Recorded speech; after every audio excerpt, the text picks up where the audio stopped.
দিল্লির সেক্রেটারিয়েটে south block situation রুমে এক জরুরি সভায় বসেছেন নরেন্দ্র মোদী।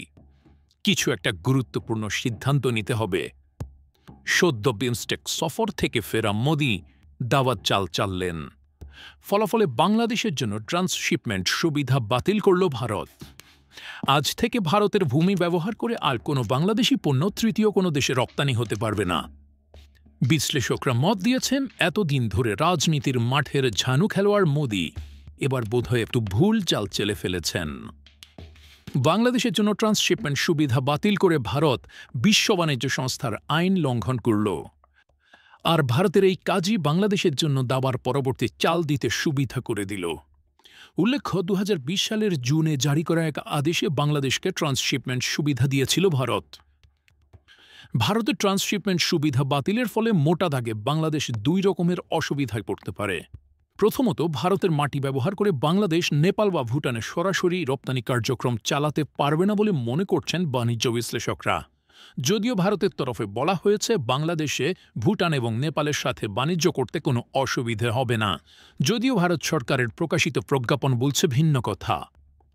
দ্বিতীয়ত, বাংলাদেশের গার্মেন্টস পণ্যের একটা অংশ এতদিন ভারতের বিমানবন্দর ব্যবহার করে তৃতীয় দেশে রপ্তানি করা হতো।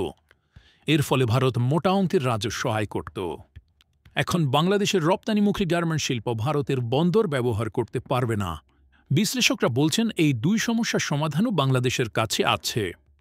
প্রথমত, বাংলাদেশের সাথে নেপাল ও ভুটানের বাণিজ্য সাময়িক সময়ের জন্য বাধাগ্রস্ত হলেও এতে বাংলাদেশের রপ্তানি আয়ে খুব একটা প্রভাব পড়বে না। দ্বিতীয়ত, বাংলাদেশ তার তৈরি পোশাক রপ্তানির জন্য আপাতত সিলেট এবং ঢাকা বিমানবন্দর ব্যবহার করবে। একই সাথে বাংলাদেশ তার বিমানবন্দরের কার্গো হ্যান্ডেলিং ক্ষমতা বাড়াতে বাধ্য হবে, ফলে দেশের বিমানবন্দরের সক্ষমতাও বাড়বে। এছাড়া বাংলাদেশের জন্য রপ্তানি করার ক্ষেত্রে মালদ্বীপের দরজা উন্মুক্ত আছে। শ্রীলঙ্কার বন্দরও চাইলে বাংলাদেশ ব্যবহার করতে পারে। ইতিমধ্যে বাংলাদেশ মালদ্বীপের বন্দর ব্যবহার করে বিদেশে তৈরি পোশাক রপ্তানি শুরু করেছে।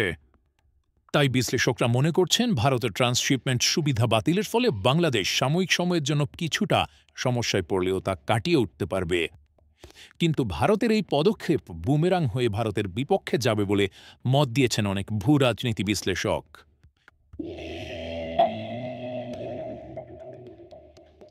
ভারত বর্তমানে বাংলাদেশের ভূমি ব্যবহার করে সড়ক, নৌ, রেল সব পথে ট্রানজিট এবং একই সাথে ট্রান্সশিপমেন্ট সুবিধা লাভ করছে।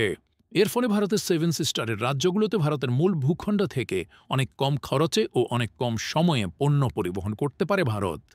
কিন্তু পারস্পরিক সুবিধা বিনিময়ের আওতায় কোনো চুক্তি এক পক্ষ যদি সুবিধা প্রদান করা বন্ধ করে দেয়, তবে অন্য পক্ষ যে কোনো সময় তার কাউন্টারপার্টকে সুবিধা দেয়া বন্ধ করতে পারে। ভারতকে বাংলাদেশ মূলত মাল্টিমোডাল বা বহুমাত্রিক ট্রান্সশিপমেন্ট সুবিধা দিতে শুরু করে 2010 সাল থেকে। বর্তমানে দুদেশের মধ্যে নৌ প্রোটোকলের আওতায় কলকাতা থেকে আশুগঞ্জ পর্যন্ত নৌপথে, তারপর আশুগঞ্জ থেকে আখাউড়া আগরতলা পর্যন্ত সড়ক পথে ভারতীয় পণ্য পরিবহন করা হচ্ছে। 2016 সাল থেকে এই সুবিধা পেয়ে আসছে ভারত।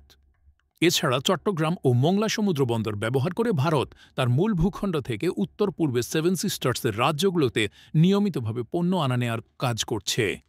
2018 সালের এক চুক্তির আওতায় 2020 সালের জুলাই মাস থেকে ভারত এই সুবিধা পাচ্ছে।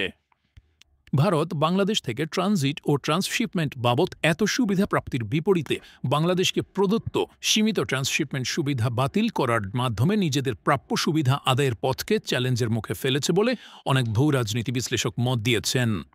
তারা বলছেন, বল এখন বাংলাদেশের কোর্টে।